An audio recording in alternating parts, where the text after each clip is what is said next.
महाराष्ट्र की सियासत जहां हर दिन कुछ नया कुछ चौंकाने वाला होता है और इस बार स्पॉटलाइट में है सीएम देवेंद्र फडणवीस। क्यों? क्योंकि उन्होंने एक ऐसा बयान दे दिया है जिसने चुनावी माहौल में तड़का लगा दिया है। दर्शकों, आपको बता दें कि देवेंद्र फडणवीस ने कहा है कि अगर उद्धव ठाकरे और राज ठाकरे साथ आते हैं तो मुझे बहुत खुशी होगी। लोग कहते हैं मैंने पार्टियां तोड़ी, परिवार तोड़ा। अरे भाई, अगर कोई कहे कि आपने परिवार जोड़ा तो मैं तो क्रेडिट लूंगा। वाह दर्शकों, यानी अब फडणवीस जी फैमिली काउंसलर भी बन गए हैं। महाराष्ट्र की सियासत में जहां भाई भाई, चाचा भतीजी और पिता पुत्र की कहानियां रोज सामने आती है, वहाँ अगर ठाकरे बंधु साथ आ जाए तो फडणवीस जी खुद क्रेडिट लेना चाहते हैं। दर्शकों, अब असली सवाल ये है, निकाय चुनाव। मुंबई की बीएमसी हो, पुणे नागपुर की नगर पालिकाएं, ये चुनाव सत्ता का सेमीफाइनल माने जाते हैं। और अब फडणवीस से पूछा गया है कि चुनाव आखिर कब होंगे, तो उन्होंने बड़ी बेबाकी से कहा 31 जनवरी से पहले चुनाव हो जाएंगे। मैं तो कहता हूँ कि कल ही करवा लो। बीजेपी का इसमें कोई रोल नहीं है, मामला सुप्रीम कोर्ट और चुनाव आयोग का है। यानी फडणवीस साहब तो अब तैयार है, लेकिन गेंद सुप्रीम कोर्ट और इलेक्शन कमीशन के पाले में डाल दी। जैसे कोई कहे मैं तो होमवर्क कर चुका हूँ, अब मैडम कॉपी चेक नहीं कर रही है तो मेरी क्या गलती है। दर्शकों, आपको बता दें कि अब बात महायुति गठबंधन की है। बीजेपी, शिंदे गुट की शिवसेना और अजित पवार की एनसीपी, ये तीनों पार्टियां मिलकर लोकसभा और विधानसभा लड़ चुकी है। सवाल है, क्या ये तीनों निकाय चुनाव में भी साथ होंगे? ऐसे में दर्शकों, फडणवीस ने कहा है कि मुंबई में 100% गठबंधन में लड़ेंगे, बाकी जगह कोशिश करेंगे, लेकिन कुछ जगह मजबूरी भी होगी। दर्शकों, बता दें कि स्पष्ट है कि जहां जहां राजनीति की मजबूरी नहीं होगी वहां तीनों साथ रहेंगे, लेकिन जहां स्थानीय नेताओं की ताकत और आपसी टकराव बड़ा मुद्दा बनेगा वह महायुति शायद टूटती नजर आएगी। यानी महाराष्ट्र की निकाय पॉलिटिक्स में समीकरण उतने ही जटिल है जितना एक मराठी सीरियल का फैमिली ड्रामा। ऐसे में दर्शकों, कुछ दिनों से ये भी चर्चा चल रही थी कि उप मुख्यमंत्री एकनाथ शिंदे नाराज है, कैबिनेट मीटिंग में नहीं पहुंचे, तो खबर उड़ गई कि रिश्ते खराब हो रहे हैं। लेकिन फडणवीस ने अब क्लियर कर दिया है कि सब कुछ ठीक है। तो वही फडणवीस ने यह भी कहा है कि एकनाथ शिंदे ने मुझे हमेशा इज्जत दी है। मैं डिप्टी सीएम से सीएम बना, मैंने उनके अंडर काम किया, अब वे मेरे अंडर काम कर रहे हैं। हमारा रिश्ता हमेशा सम्मान वाला रहा है। तो दर्शकों, वाकई महाराष्ट्र की राजनीति में भी रिस्पेक्ट इज म्यूचुअल का फंडा चल रहा है, लेकिन सच्चाई यही है कि बड़े फैसले अभी भी सामूहिक चर्चा से ही होते हैं, और जहां सामूहिक शब्द आता है वह राजनीति में खटास और मिठास दोनों मिलते हैं। ऐसे में दर्शकों, अब तस्वीर साफ है, ठाकरे बंधु साथ आते हैं तो फडणवीस खुश होंगे, अजित पवार कहीं और जाएंगे नहीं, वो एनडीए में ही रहेंगे। निकाय चुनाव जनवरी से पहले होंगे, कम से कम फडणवीस यही दावा कर रहे हैं। उनकी ओर से महायुति मुंबई में पूरी ताकत से एकजुट होगी, बाकी जगह मजबूरी तय करेगी। इसके साथ ही शिंदे फडणवीस की जोड़ी दिखने में भले ही सीएम डिप्टी सीएम की हो, लेकिन बैकस्टेज स्क्रिप्ट राइटर अभी भी फडणवीस ही लगते हैं। तो दर्शकों, महाराष्ट्र की पॉलिटिक्स वैसे भी किसी वेब सीरीज से कम नहीं है। हर एपिसोड में ट्विस्ट, हर डायलॉग में तंज और हर कैरेक्टर का अपना पावर प्ले। अब देखना यह होगा कि निकाय चुनाव में जनता किसकी स्क्रिप्ट हिट करती है और किसे फ्लॉप कराती है। तो दोस्तों, क्या आपको लगता है ठाकरे परिवार का मिलन वाकई होगा और महायुति का गठबंधन निकाय चुनाव में कितनी मजबूती से टिक पाएगा? अपने विचार हमें कमेंट सेक्शन में जरूर बताइए। और हाँ, राजनीति का अगला एपिसोड मिस न करने के लिए जुड़े रहिए हमारे चैनल MDR न्यूज के साथ। दोस्तों, पॉलिटिक्स अब वही पुरानी 80s 90s वाली किताब नहीं रही। अब एंट्री हो चुकी है जेन जी की, जिन्हें लोग कहते हैं फोन में खोए रहते हैं, रील्स बनाते हैं, मीम्स शेयर करते हैं। लेकिन जरा सोचिए, यही जेन जी अगर सड़क पर उतर जाए तो? वही हुआ नेपाल में, और अब वही चिंगारी लद्दाख तक पहुंच गई है। नमस्कार दर्शकों, MDR न्यूज में आपका स्वागत है। नेपाल में पिछले दिनों हजारों की भीड़, ज्यादातर जेन जी सड़कों पर उतरी। नारे लगे, सरकारी दफ्तर जला दिए गए और देखते ही देखते पूरा काठमांडू हिल गया। इतना बड़ा धमाका हुआ कि प्रधानमंत्री KP शर्मा ओली को कुर्सी छोड़नी पड़ी। सोचिए, एक पूरी सरकार गिरा दी जेन जी ने। ऐसे में दर्शकों, अब जंप करते हैं भारत में लद्दाख पर, केंद्र शासित प्रदेश। लेकिन लोग सालों से कह रहे हैं हमें चाहिए पूर्ण राज्य का दर्जा, चाहिए हमारी आवाज, चाहिए हमारा अधिकार। 24 सितंबर को लेह में हजारों लोग सड़क पर निकले। पहली लाइन में युवा, वही जेन जी, लेकिन मामला इतना गरमाया कि हिंसा भड़क गई। 4 लोगों की मौत, कई घायल, और लद्दाख की सर्द हवाओं में अब गुस्से की गर्मी तैर रही है। ऐसे में दर्शकों, अब सवाल उठा जेन जी क्यों नाराज है? यही से पॉलिटिक्स में एंट्री हुई महाराष्ट्र के मुख्यमंत्री देवेंद्र फडणवीस की। बता दें कि राहुल गांधी ने कहा था कि जेएनजी का मूड अलग है, वो बदलाव चाहते हैं। इस पर फडणवीस ने पलटवार किया और कह दिया है कि भारत का जेएनजी इतना फ्री नहीं है कि हर मुद्दे पर सड़क पर उतर जाए। वो स्टार्टअप, एआई और आईटी में बिजी है। जिसे जेएनजी से इतना लगाव है वो नेपाल चला जाए। ऐसा कड़क जवाब फडणवीस ने सीधा राहुल गांधी को दे दिया है। ऐसे में दर्शकों, अब बड़ा सवाल ये है, क्या फडणवीस सही कह रहे हैं या फिर राहुल गांधी की बात में भी वजन है? सच यही है कि भारत का जेएनजी दो दुनिया में जीता है। एक तरफ silicon valley, startups, AI, hackathon और वर्क फ्रॉम कैफे वाली दुनिया, वही दूसरी तरफ सोशल मीडिया के जरिए anti corruption movement, farmer protest, CAA का विरोध और अब लद्दाख का प्रदर्शन। यानी जेएनजी ऑफिस में भी और स्ट्रीट पर भी। दर्शकों, आपको बता दें कि राहुल गांधी बार बार युवा कार्ड खेलते रहते हैं। कभी कहते हैं जेएनजी बेरोजगारी से परेशान है, तो कभी जेएनजी को लोकतंत्र चाहिए, ऐसा भी कहते हैं। लेकिन अब फडणवीस का तंज साफ है। उन्होंने कहा है कि भाई, हमारे जेएनजी को आपकी अपील से फर्क नहीं पड़ता, वो अपने दम पर दुनिया जीत रहा है। बता दें कि नेपाल में जेएनजी ने दफ्तर जलाए, सरकार गिरा दी, लेकिन भारत का युवा हिंसा से दूरी बनाता है। वो ट्विटर ट्रेंड करता है, इंस्टाग्राम पोस्ट डालता है, कभी सड़क पर बैठकर शांति से धरना भी करता है। लेकिन नेपाल जैसे हालात बहुत कम। दर्शकों, यही पॉइंट फडणवीस बार बार दोहरा रहे हैं। भारत का जेएनजी नेपाल वाला नहीं है। लेकिन दर्शकों, सवाल यही है, लद्दाख की आवाज कौन सुनेगा? वो भी तो भारत का हिस्सा है, वो भी जेएनजी से भरा है, जिनके हाथ में लैपटॉप भी है और प्ले कार्ड भी। 4 मौतें होना ये कोई छोटी बात नहीं है। सरकार को मानना पड़ेगा कि युवा नाराज है, और ये नाराजगी बस सोशल मीडिया वाली हैशटैग स्टॉर्म नहीं है। ऐसे में दोस्तों, अब सवाल सिर्फ इतना है, क्या भारत का जेएनजी सच में इतना बिजी है कि सड़क पर नहीं उतरता, या फिर वक्त आने पर वही काठमांडू जैसा तूफान ले आएगा? नेपाल में सरकार गिरी, लद्दाख में 4 जाने गई। अब देखना यह है कि दिल्ली की सियासत कब तक जेएनजी की चुप्पी पर भरोसा करती है। क्योंकि याद करिए, आज का जेएनजी कोडिंग करता है, लेकिन कल वही सिस्टम को रीसेट भी कर सकता है। तो दर्शकों, फिलहाल इस खबर में इतना ही। देश और दुनिया की बाकी और खबरें जानने के लिए जुड़े रहिए हमारे चैनल MDR न्यूज़ के साथ। धन्यवाद। बिहार की सियासत का रंग हर 5 साल में बदलता है, लेकिन इस बार चुनावी मैदान में जो हलचल है वह पहले से बिल्कुल अलग है। वजह है प्रशांत किशोर की एंट्री।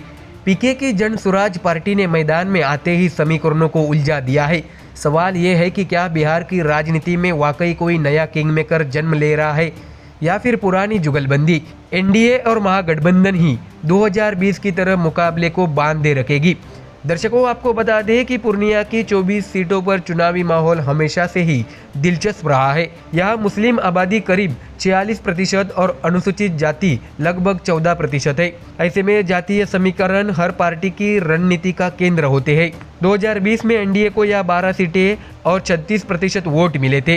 ताजा सर्वे बता रहा है कि इस बार भी तस्वीर लगभग वैसी ही है। गठबंधन थोड़ा आगे दिख रहा है, जैसे पिछली बार 7 सीटें मिली थी, लेकिन यह जनसुराज की पकड़ उतनी मजबूत नहीं है। मतलब साफ है, पीके को उत्तर बिहार में पांव जमाने के लिए अभी लंबा सफर तय करना होगा। दर्शकों, अब आते हैं भोजपुर पर।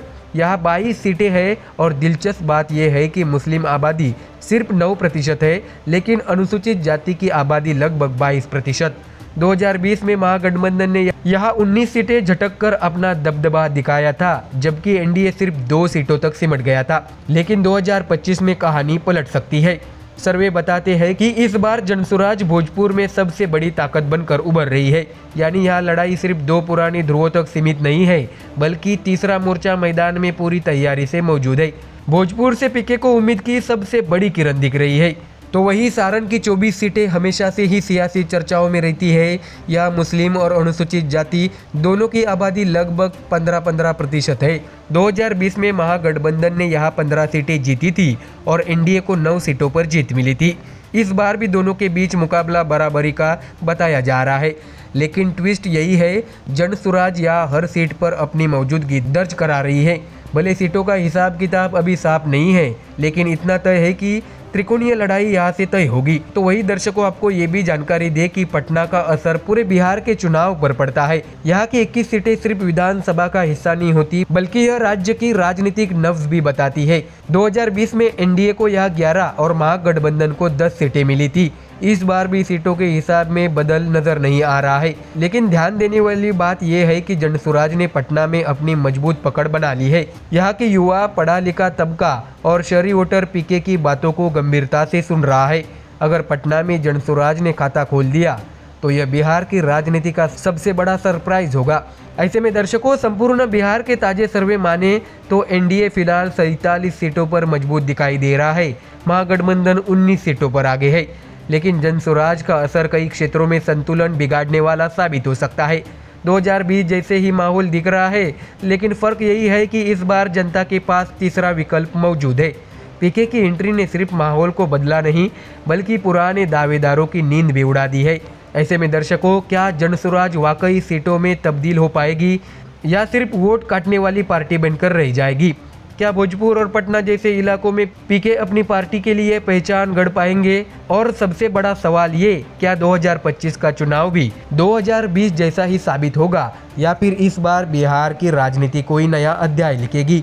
कुल मिलाकर बिहार का चुनावी संग्राम अब 2 बनाम 1 की बजाय 2 बनाम 1 नया हो चुका है। जनता के लिए चुनाव का यह नया दौर सिर्फ वोटों का खेल नहीं, बल्कि भरोसे की नई परीक्षा भी होगी। तो दर्शकों, फिलहाल इस खबर में इतना ही। देश और दुनिया की बाकी और खबरें जानने के लिए जुड़े रहिए हमारे चैनल MDR न्यूज के साथ। धन्यवाद। दोस्तों, एशिया की राजनीति में इन दिनों भूचाल मचा हुआ है। कई सरकारें गिर रही है, कई जनता सड़कों पर उतर रही है, और इस पूरे मंजर के बीच कांग्रेस नेता मनीष तिवारी ने सोशल मीडिया पर ऐसा बयान ठोक दिया कि अब भारतीय राजनीति में भी लहरें उठने लगी है।